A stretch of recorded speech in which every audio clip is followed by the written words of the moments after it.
Hi everyone, today I'm going to be adding another palette to my series 10 looks 1 palette, and this time it's going to be using the colored Raine Queen of Hearts palette. Now recently one of my subscribers, lovely subscribers, asked me to do a couple of looks with this, so I thought this would be a great time. Also, given the fact that Colored Raine also recently announced that they are going to be launching this product in October as a permanent addition to their line, which I think is great because, you know, this palette is gorgeous. The color palette is beautiful. I love oranges and purples and all that sort of stuff and warm tones. So if this is the sort of, you know, color scheme that you like, then I think this would be a great addition to your collection if you don't already have colors like this. The whole reason why I do this series is because I want to test out how versatile one palette can be, and also to actually shop my stash and use the makeup that I have a lot more than I currently do, because I have so many palettes, and sometimes it's really hard to rotate between one, especially if I'm in love with one at the moment. I tend to go back for the same thing. So it's a really good experiment to do that for me.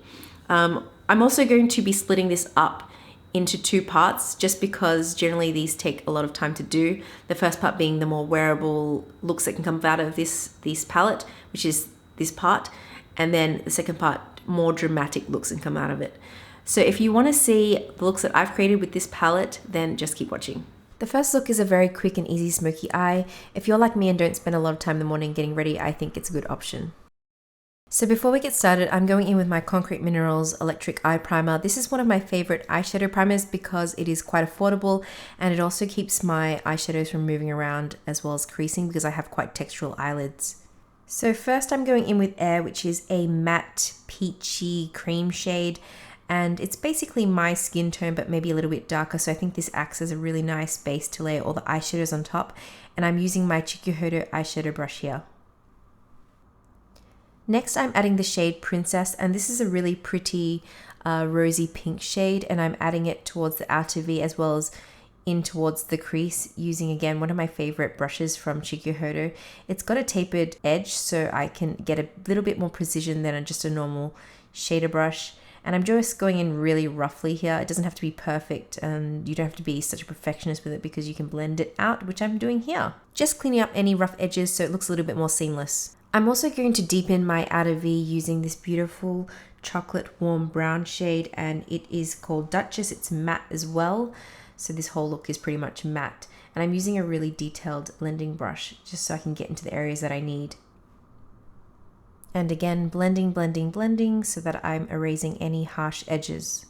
With the same shade, I'm going to go in with my shadow liner brush and line my lower lash line pretty much 3/4 of the way in, and also connecting it with the outer V so it doesn't look too strange. Overall, I have to say I do enjoy the matte formula here. It's probably not my absolute favorite, but it is easy to work with and quite pigmented.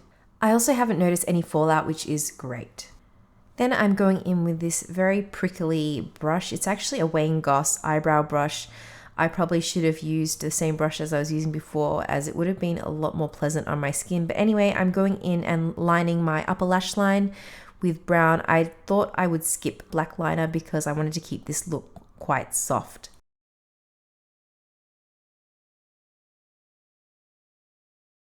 And then what I like to do before I finish off any look is to just take a clean blending brush and then go over it once more. So this is pretty much a staple smoky eye look for me. It's quick, it's simple, and I think it looks quite elegant and pretty without being too much effort. So the next look is an orange smoky eye. Orange is my favorite color, and I really like how this turned out. So I'm taking my e.l.f. eyeshadow C brush and using the shade Empress all over my mobile lid. I like this brush for placing this pigment because it's very dense and picks up a lot of the eyeshadow, especially because this is a stiffer and drier formula, so it works better with these kind of synthetic brushes. Anyway, I really like this burnt orange shade. It's probably one of my favorites in this palette because it's really pigmented and bright, and the color really draws your eye. I'm going to take that shade up closer towards my crease, and as you can see, it does take a bit of effort to diffuse the color, which is why I say it's not my favorite ever matte formula, but you can definitely make it work. Now I'm taking a small detailed pencil brush and I am adding the shade Royal Prerogative in towards the outer V and the crease, just to make this look a little bit more wearable by toning it down with some brown.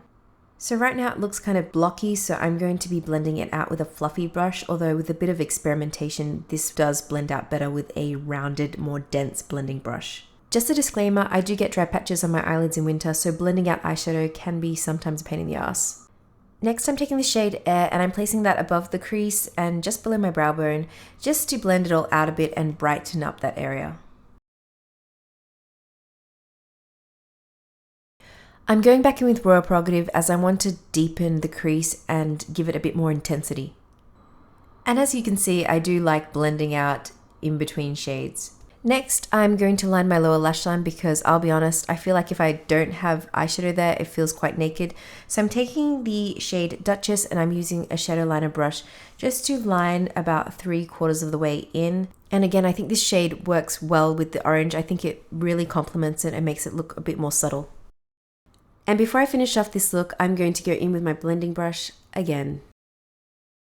Now, I don't always do this step, but when I'm using dark colors or bright colors, I like to clean up any fallout or any, I guess, messiness with a little bit of concealer on the back of a beauty blender just to make sure it looks a little bit more brighter and cleaner and less muddy.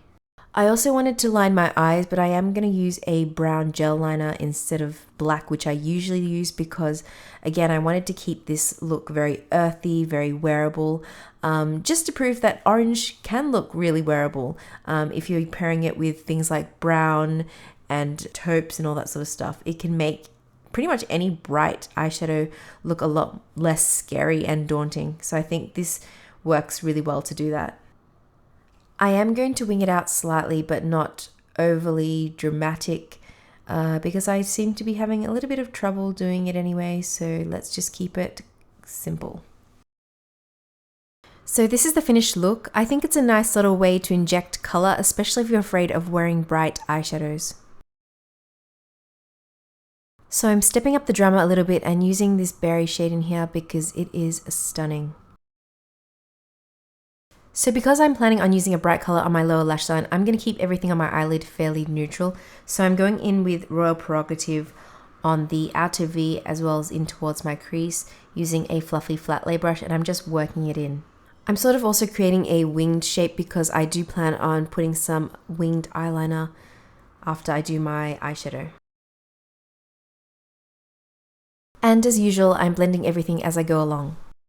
Next, I'm taking the shade Princess and sweeping it all over my mobile lid using the same brush to kind of create a soft gradient from mauvey pink to brown.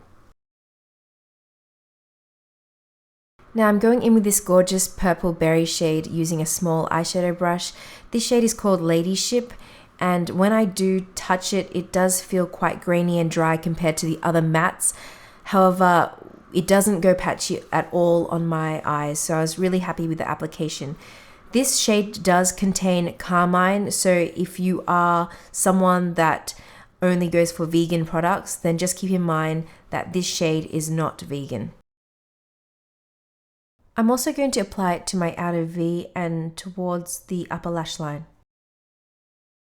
And because I don't want any harsh edges, I'm taking a small crease brush and smoking it out. Next, I'm taking a shade called Royal Highness, and this is described as a purple toned taupe. It looks very foiled in the pan and it actually feels more like a cream. I'm using it with a synthetic brush and putting that as an inner corner highlight. By the way, my brush is dry and it's still super pigmented. I'm also going to take this shade in towards the center of my eyelid just because I think it looks really cool and kind of wet. And then just taking a blending brush and blend out anything that's crept up too high. I feel like I tend to overblend, so I'm going back in with Royal Prerogative and deepening the outer V again. I like to match my waterline with my lower lash line, so I'm taking Colourpop Cream Gel Liner in Piggy Bank and running that along the waterline. Next, I'm going to take a liquid eyeliner and run that along my upper lash line. I'm not going to show you the whole process because it's going to take forever, but generally I just like to keep it really close to the lash line and create a small flick. So it's pretty much going to look like what is on my other eye, hopefully. Now that I've got my wings on, I'm going to extend that eyeshadow on my lower lash line up towards where the wing ends. And lastly, I'm just going to smoke it out just so that there's no harsh lines again. So I've basically just got some falsies on as well as this still liquid lipstick in Aria because I like how it matches the shade Ladyship. Anyway, I'm going to list all the products I use down below. Next, we've got this sultry burgundy eye makeup look. I really like these kind of shades. First, I'm taking Empress into the outer V as well as the crease using a crease brush. Sorry about the mirror, I always forget that there's a camera there, and yeah, so apologize for that. Anyway, I'm just using sweeping motions just to diffuse that color a little bit because it does go on very pigmented, but later I will be blending it out. And going in with a somewhat clean blending brush, I'm just blending and cleaning everything up. Next, I'm taking this beautiful metallic plum shade called Queen Mother, and I'm putting it all over my mobile lid using a synthetic eyeshadow brush. Because this eyeshadow has a creamier texture, this does work better with synthetic brushes. So it lays down a lot easier and it picks up the pigment a lot better than you would with a natural hair brush. I'm going to blend the metallic shade in towards the crease. I do find that these metallic shades are a little bit more difficult to blend out just because they're sort of a stiffer and creamier formula, so you just have to work with it a little bit more. Next, I'm taking the shade Noblewoman using the same synthetic brush that I was using before, and this metallic burgundy shade is going to be the focal point of this eye look. So I'm just patting it in on the center of my eyelid. And again, just blending everything in. I'm adding more of the plum shade onto my outer V, however, I feel like it does get lost amongst the burgundy. Anyway, I'm just going to go with it and I'm just going to blend this out a little bit more before I add anything else.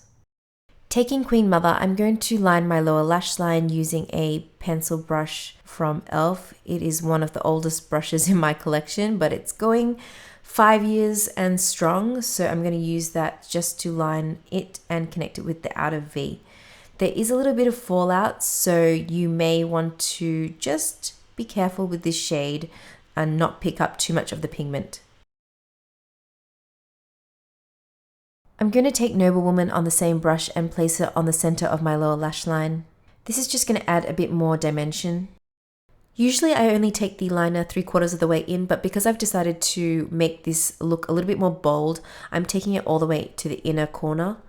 And I'm also going to bring it up to connect to the upper lash line as well. And again, I'm taking the plum shade, although when you put it next to the burgundy, they look pretty much the same.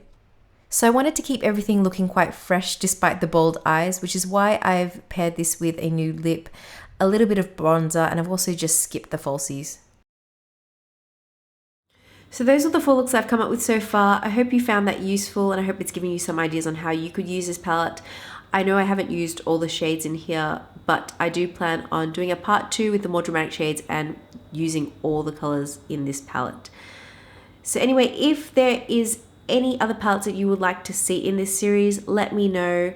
I just generally say, you know, the palette should be permanent and as well as, you know, readily accessible, especially as I live in Australia and can't get access to everything.